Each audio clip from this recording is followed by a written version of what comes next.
காங்கிரஸ் 30 ஆண்டுகள் செய்ய முடியாததை 10 ஆண்டுகளில் மோடி அரசு செய்திருப்பதாக மத்திய பாதுகாப்புத்துறை அமைச்சர் ராஜ்நாத் சிங் தெரிவித்துள்ளார். நாமக்கல் நாடாளுமன்ற தொகுதி பாஜக வேட்பாளர் ராமலிங்கத்தை ஆதரித்து மத்திய பாதுகாப்புத்துறை அமைச்சர் ராஜ்நாத் சிங் வாகன பேரணியில் பங்கேற்றார். இதனைத் தொடர்ந்து பேசிய அவர், உலக நாடுகளில் மோடியால் நமக்கு பெருமை கிடைத்திருப்பதாகவும், காங்கிரஸ் 30 ஆண்டுகள் செய்ய முடியாததை 10 ஆண்டுகளில் மோடி அரசு செய்திருப்பதாகவும் புகழாரம் சூட்டினார். राष्ट्र हमारे लिए प्रथम, नेशन फर्स्ट यही रहेगा.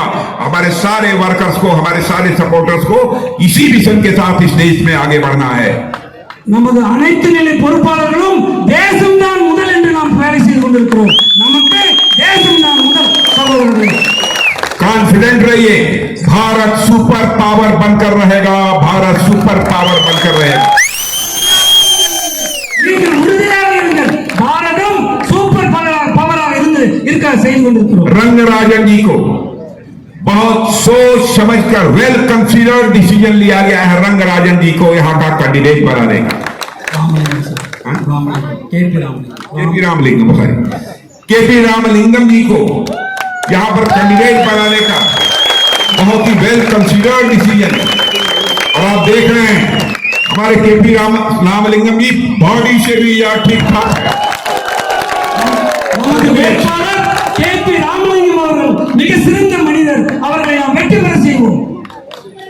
और पार्लियामेंट में आपकी प्रॉब्लम्स को रेज करने का काम पूरी ताकत से ही कोई कर सकता है तो हमारे रामलिंगम जी ही कर सकते हैं.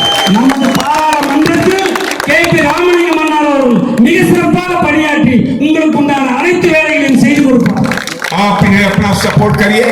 मैं இந்தியா முழுவதும் நமது அந்த காங்கிரீட் வீடுகள், பக்காவான காங்கிரீட் வீடுகள் கட்டி கொண்டிருக்கிறோம். ஸ்வச்ச பாரத்தில் கழிவறை கட்டி கொண்டிருக்கிறோம் ஏழைகளுக்கு. அது மட்டும் இல்லாமல் விவசாயிகளுக்கு வருஷத்துக்கு 6000 3 தவணையாக 4 மாதமாக 2000 கொடுத்து கொண்டிருக்கிறோம்.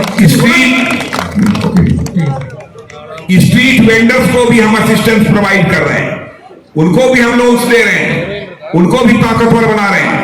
समाज के सभी सेक्शन को जितना मजबूत और ताकतवर स्ट्रांग बनाया जा सकता है फाइनेंशियली, वह बनाने की हमारी कोशिश है. इस काम को करेंगे और वह दिन दूर नहीं है. 2047 आते आते भारत दुनिया की डेवलप्ड कंट्री. நாம் நல்லது செய்து கொண்டிருந்தால் இருக்கிறோம். சிறு சிறு வியாபாரிகள் கடன்களும் நாம் கொடுத்து கொண்டிருக்கிறோம்.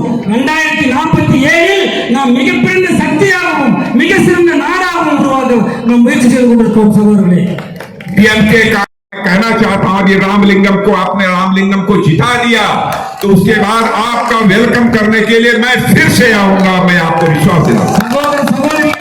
அண்ணா கேபி ராமலிங்கம் அவர்களை நீங்கள் வெற்றி பெற செய்யுங்கள். பாராளுமன்றத்தில் அனுப்புங்கள். உங்களுக்கு நன்றி சொல்வதற்கு நானே இங்கு வருகிறேன். भारत माता की, भारत माता की.